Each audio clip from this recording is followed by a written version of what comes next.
Hey, this is Matt once again. Welcome back to another video. This is another paid request from actually the person. He's like, you don't have to mention me. I'm like, oh, okay. And he sent a very, very generous donation. And that is really the only reason why I saw this film. Because otherwise I'd be like, I don't know, man. I don't know. But the guy sent a very generous. So if you're watching, man, thank you so much. Beau Is Afraid, and for those interested in requesting any other type of videos, pretty much anything, feel free to send it either directly to my PayPal or join my Patreon. Both links are down below in the info box. And this was one of the most excruciating films I have seen in a while. To the point, I don't know which is the worst movie of the year for me. Skinamarink or this movie. Because granted, Skinamarink is a bunch of like random shots. This goes on for 5 minutes. But at least it's only 90 minutes. This one is 3 hours of a guy thinking his farts smell like syrupy pancakes. Or a fresh bowl of fruit. Or cherries on top of a vanilla sundae. This was, I thought, pretentious, boring as shit, went nowhere fast. As a comedy, I didn't think any of it was funny. I don't know where the laughs are supposed to be. When you read on Reddit, oh, I was in the theater and everybody laughed. At what? At what? If you love this film, good on you. You're not alone. It's a 7.2 on IMDb. It's directed by Ari Aster. This guy I'm not a fan of. I did not like Hereditary. A lot of people did. All I keep thinking about is the Burger King crown at the end. And I thought it was very slow, very boring. I didn't think it was as scary as people made it out to be. I found more parts laughable than scary. Midsommar, I also did not like, from the whole MacGyver type of opening. Does this remind my? I guess it reminded me if MacGyver wanted to do this event, this is how he would do it. How would MacGyver end his life? He probably ended like the girl did in Midsommar at the beginning. I also keep remembering there's a person that jumps off a cliff and lands and dies. And instead of our characters talking about that, being scared, being frightened, wondering what we should do, how do we get the hell off of this juke joint Jezebel we've cornered ourselves in, no, we're going to spend the next 5 minutes arguing about a paper, an essay. What? That's your main concern? Not we just saw a person die. What's going to happen to us? Why did that person do that? When can we get to the authorities? It's arguing about a goddamn essay. This, if you want to see Joaquin Phoenix mopey and cry and be more mopey and crying for 3 hours, you found your heaven. Well, for me, it's fucking Heaven's Gate. Goddamn disaster for me. If it's not for you, good. Bravo. So the plot of the film, and I'm going to spoil it, so if you don't want spoilers, be warned now, is Joaquin Phoenix plays Beau. He lives in the city they made up that when you see outside is cartoonishly crime-filled. But pretty much he's going to go see his mom because it's the anniversary of his dad's death. I should mention that the first scene in the movie, I guess, is a POV of him in the womb of his mom, getting ready to be born. That's how the movie starts off. Because I'm like, what the fuck is going on? But I'm guessing that's the POV of him in the womb, ready to be born to the world. He has a therapist.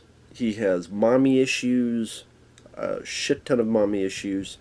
He's given a prescription for a new drug where he's told always take with water. Now, throughout the film, you're wondering, is all the stuff he's seeing hallucinations? If so, which part is hallucinations? I don't know. Like I said, the city that he lives in, which is a made-up city, is cartoonishly crime-filled. There's a part where he runs to his apartment building, chased by a tattooed guy with a nose piercing right here, looking like a pig. And it's about his misadventures of trying to go see his mom. He wakes up late.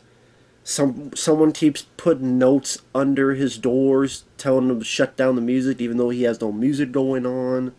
You never find out who the hell that is. You never find out why that's happening. You're not supposed to give a shit, I guess. You're not supposed to think deep in this. You're just supposed to see it. I'm like, wow, that's actually kind of lazy in terms of filmmaking, but that's just me.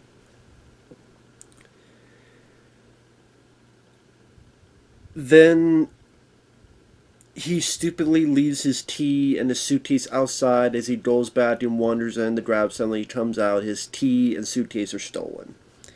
He tries to call his mom. His mom chews his ass out over the phone. And it's about a guy who's afraid of the world. He's afraid of doing anything. He's afraid of going anywhere. He's afraid of anything. But the thing is, there's no arc for the character. There's no summation where he overcomes his fear or he gathers strength. Or that's my point. Of a 3 fucking hour running time, what is the arc of the character? It's just us to the realization, yeah, this guy's afraid of everything. Yeah, I fucking knew that 5 minutes in. You want to see a movie that's a comedy about a guy dealing with his mother, and there's actually a little bit of an arc? Go see Mother by Albert Brooks. That's actually a funny movie. It's a lot shorter. It's a lot more entertaining. It's a better movie. Albert Brooks film called Mother. Just go watch that. You can watch that twice in the span of this movie. So there's a point that the water is out, so he rushes to the store, because you can only drink it with water, and his credit cards keep declining. It's never really... I don't think it's ever really cleared why his credit cards keep declining, like what happened to that. He stupidly keeps looking at the homeless people coming in. If he just focused on... But that's the thing, he's afraid, he doesn't know what he's doing, blah, blah, blah. So he comes back, all the homeless people have wandered to his apartment building, all the homeless people have wandered straight to his apartment, and he's sitting outside. Why he doesn't call the police, why he doesn't do anything else? Because he's afraid. So it's like, I don't like Joaquin Phoenix's character because he's too much of a chicken shit. You just say, well, that's the point of the story, is that we, the audience, showcase and judge him as him being too much of a chicken shit. Well, again, that took me 10 minutes to adhere to. Not 3 fucking hours.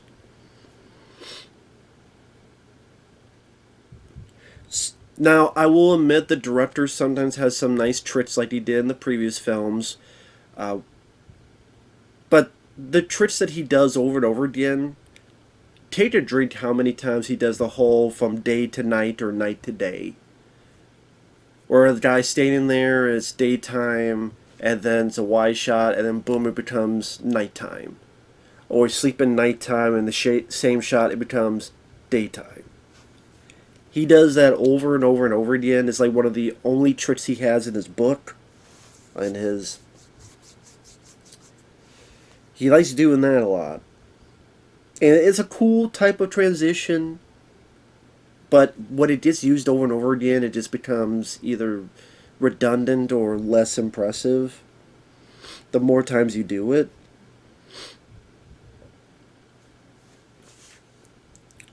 So once again, his credit cards have declined. The tattooed guy is like dead on the ground next to his door, but he doesn't seem that freaked out that this guy's dead. He has a phone that works, but he doesn't call the cops or anything. You would think that'd be the first, but you're not supposed to take it like that, Matt. You're not supposed to think. There was a fucking interview that said you're not supposed to think of this logically, Matt. What the fuck do you think you're doing? There's more goddamn logic in Videodrome, as weird as that movie is, compared to this shit. And that movie's more entertaining. So instead, he calls his mom, and a UPS driver picks up, and this guy takes 90 minutes to watch 60 minutes. To finally spill out, there's this woman, and I should have picked up this phone, but she's dead, and a chandelier fell on her head, and blah blah blah blah. So Joaquin Phoenix is in a state of shock. There's a point that he goes to take a bath, and he looks up, and there's a guy who's an intruder, but he's crying, and he's holding onto the wall. Why is he holding... Why is he there in the bathroom? Why is he up top holding? Why is he crying? Why any of this is happening? You're not supposed to think anything. It's just, it's weird. But I guess it's one of the homeless people from before, but for some reason that person stayed behind and decided to hide up top on the bath and is crying. What's that supposed to represent? What's that supposed to be a theme of? I don't fucking know. I doubt the director even fucking knows. I need something to cry about. And then a lot of his... It's for Joaquin Phoenix to run out screaming, crying, butt-ass naked. He gets hit by a bus. When he wakes up, he's being cared for by Nathan Lane and from the Birdcage and this other lady.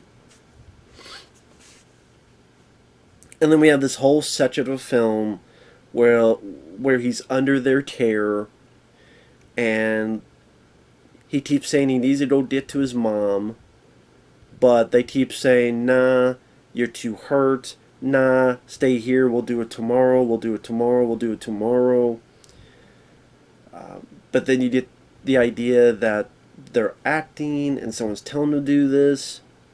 I guess later on you're supposed to find out that his mom, who's really alive, hired them to do this. I still don't even understand, even though they explain it, why the fuck this is all happening, why the fuck they did all this. Or, again, what the underlying themes of this all, I don't fucking know. That he's in the care of a seemingly loving mother and father who seem like they're trying to replace him with their dead son who died in the war, and then they have this other guy who's living there, Jeeves. Yeah, ask Jeeves why this movie's 3 hours long. He's like, I don't fucking know. I'm not around anymore. I'm sure some people are like, what the fuck is Ask Jeeves? That used to be a thing. Remember seeing commercials back in the day, Ask Jeeves. Around the days of Miss Cleo. Should have called Miss Cleo. Maybe she would have warned me of this fucking movie. Her and her fake ass Jamaican accent. Alright, let me tell you something, child. Don't watch Beau Is Afraid. You're going to see the penis monster. I'll get to that in a minute. Yes, there is a fucking Jabba the Hutt size Jabba the penis. Jabba the Penis Hut. Not Pizza Hut, Penis Hut.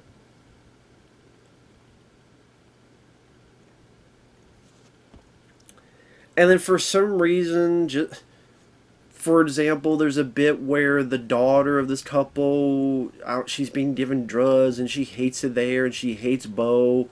And like he's riding in the car in the back seat and her friend is telling him to smoke this cigarette or weed, whatever it was, and then the daughter turns and says, "You don't do that, or we're not going to move. We don't do that. I'm not going to drive you." "Well, I'm going to get out then." "Fine, you better do smoke that, or I'm going to tell that I'm going to fake accuse you of shit." Why? I guess it's supposed to be more of Beau is afraid to do this, which is that really a bad thing? To be afraid of some fucking crazy bitch or beaches here offer you something to smoke that you don't know what it is. It could be fucking crack, cocaine, angel dust, dog shit from Cheech and fucking Chong put into a fucking. "You spoke to dog shit, man?" I'd be fucking afraid too, depending on the behavior of Miss Amber Turd and Miss fucking Brie Larson here. I'd be fucking afraid too, so.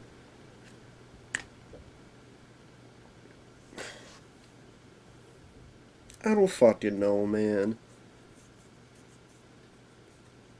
They test support. Nathan Lane says, "We're going to go today. Actually, I'm busy. I'm a doctor. We're going to go maybe tonight.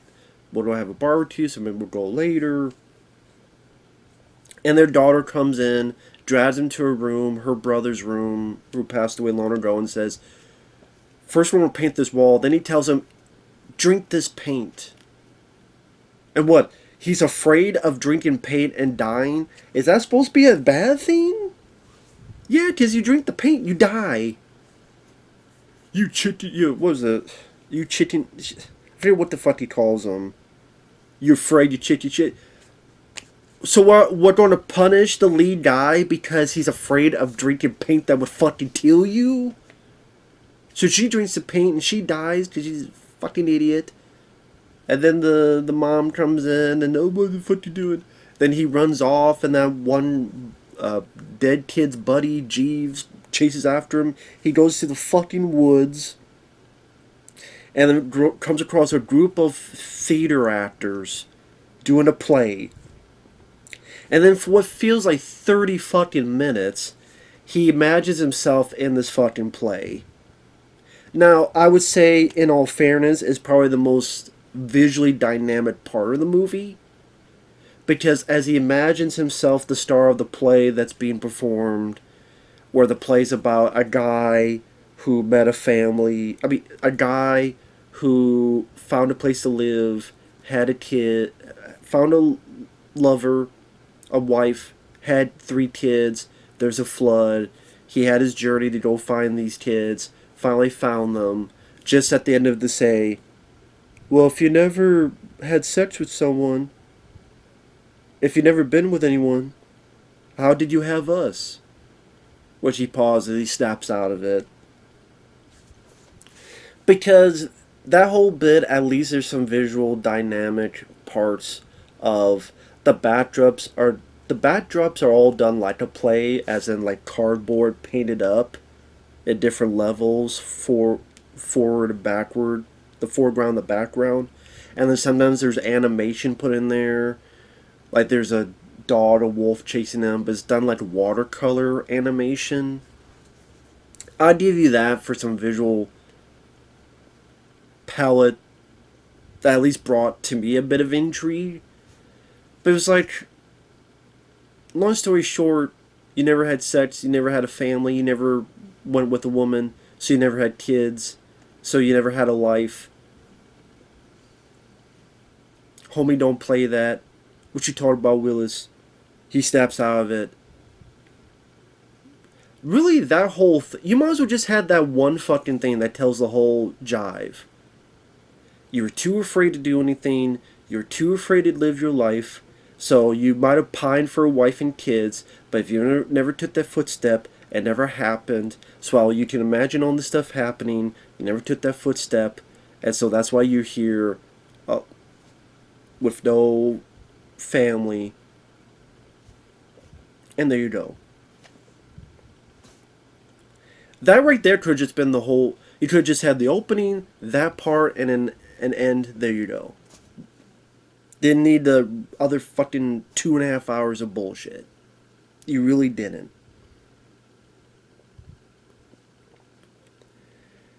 And then some guy mentions that he knew his father. That never goes anywhere.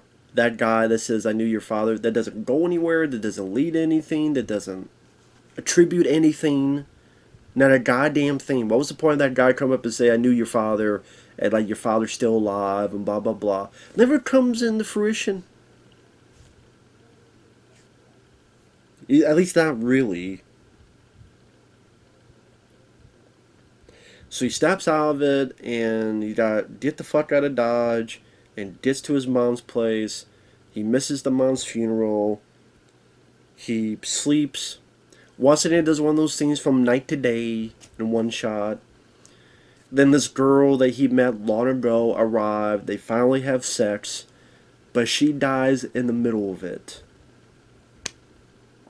And then his mom comes out, who's not dead, and pretty much chastises him. Which honestly, nobody comes out as likable. The mom comes off as a fucking psycho bitch that would give Glenn Close a run for money in Fatal Attraction. Beau just comes off as a chicken shit.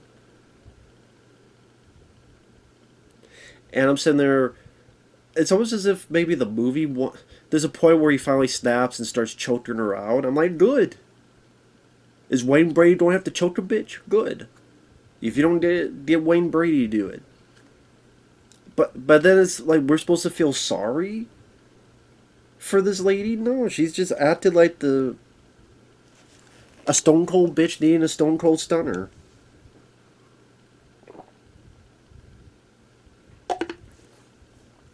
And then you get the idea that she hired she knew the therapist and she got all the therapist details from their sessions and maybe like hired Nathan Lane and all these other people. And I don't even get the fucking purpose. You don't get it. How many times do I have to say it? You're right. Good for you. I don't need to get. You know what? I didn't get also an STD. I don't want a fucking STD either. It's a movie equivalent of fucking STD to me. It's a bad time all around.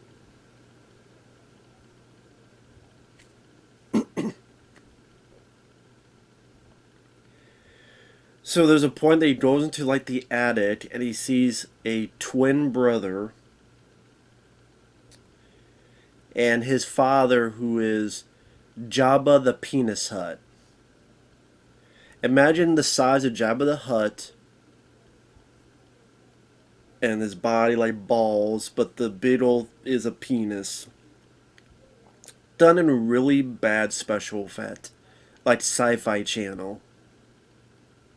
Where that one guy, G's, finally arrives and just goes up and stabs, and then the penis stabs him in the head. I'm sure they're going.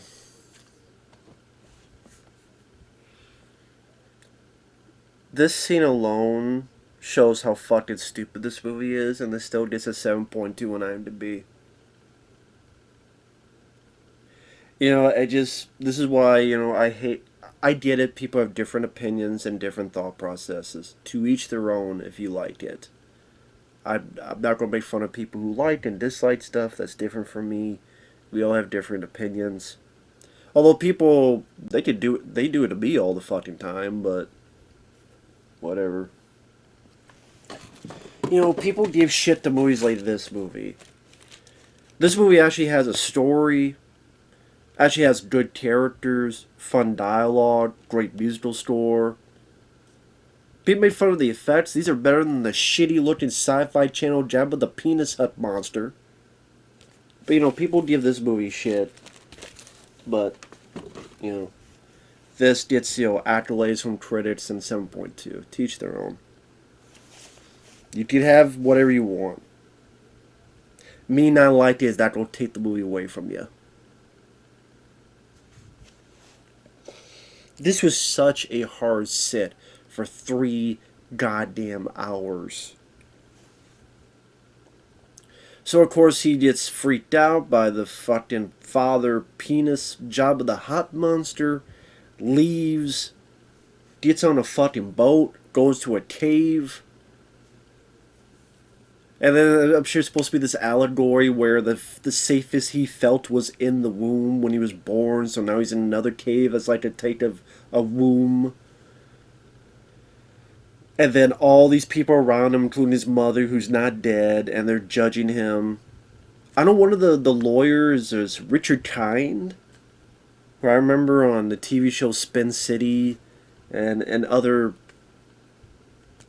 material as well. Pretty much just again repeating the whole thing. You were too much of a chicken shit. You were too much chicken shit to live your life. You should have done this. You should have done that. Blah blah blah blah. And there's no arc for the character though. There's no arc. There's no upper level. Like there's a journey. Usually that journey can have an arc to it. There's none of that. We're just repeating the same shit from the first 5 minutes to the last 5 minutes. You are chicken shit. And because he's still too much of a chicken shit, his boat explodes. He goes to the watery grave, just like he was born.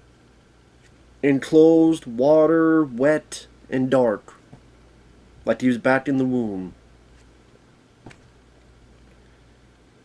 Thank you for taking 3 goddamn hours to tell this story.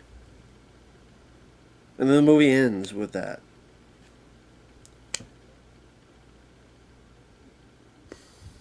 You know what this reminds me of?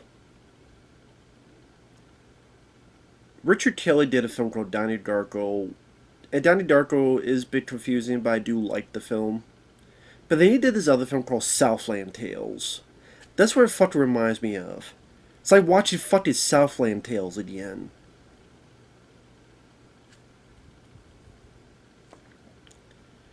And that one probably made more sense than this fucking movie did. I dare any of my viewers to watch this film for 3 hours without pausing it, without doing a live stream where you get to talk to people, and you can't stop it, and you can't cut corners, and you can't stop it with 20 minutes left or 30 minutes left. No, you actually have to watch the whole 3 hours, and you tell me what the fuck you get out of it. If you like it, I don't get it. But I will, you know what? I will say this is the worst film I've seen this year. I would rather watch Skinamarink twice. Because you could watch that film twice.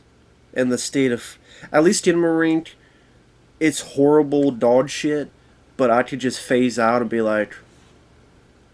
Okay, it's a shot of a wall.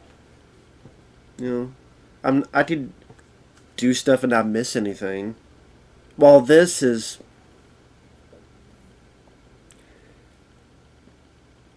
pretentious bullshit.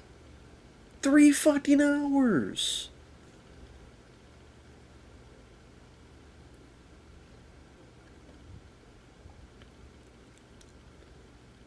At least you could barely hear what people were saying in Stinmarine. Here you see the constant blubbering, mopey, and when he gets hit by a bus, mumbling, crying, consistent performance of Joaquin Phoenix.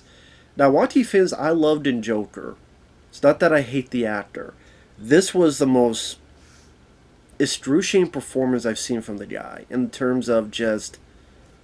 Sitting with this guy for 3 hours was hard. Just mopey, crying for 3 fucking hours. Or staring off.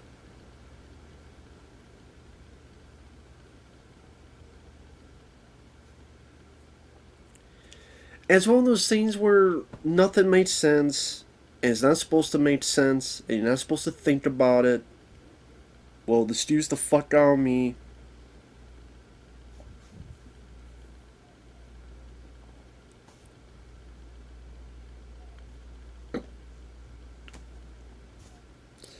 I swear my body just wants to peep Dayglow. I don't know what else to say. I'm just lollygagging around. If you love Beau Is Afraid, be my guest. This to be... I do not like this director at all. He is one of the most overrated directors in my vocabulary in this mainstream era. Not even mainstream, but just this new era of bullshit. I do not like this director. I do not look forward to another fucking thing he's ever done. I wish he would retire, but he's not going to. Even though I'm sure this lost to A24, and I should know it was A24. Is it A20? I think it's A24. Of course. Of course. Fucking course. I like Uncut Gems. I like The Disaster Artist. I liked Everything Everywhere All at Once. Someone was like, well, this is our version of Everything Everywhere All at Once. Bullshit it is. It's a much better movie than this. Even that, I think that was 2.5. That wasn't 3 hours. It didn't have giant. Oh, these not sausage fingers. Well, this has giant Jabba that penis monster. Call that worse. You better smoke this shit, or it'll false accuse you shit. Oh, God forbid the guy's afraid that, I hope I'm not smoking angel dust or crack cocaine. Let's punish him for it. Where the fuck? Fuck this movie, man.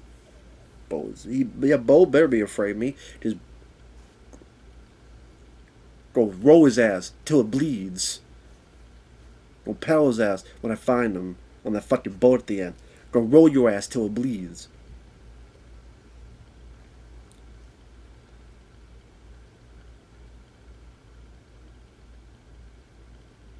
Beau better be afraid that I don't find him, put my dick down his throat, turn to a fucking human popsicle.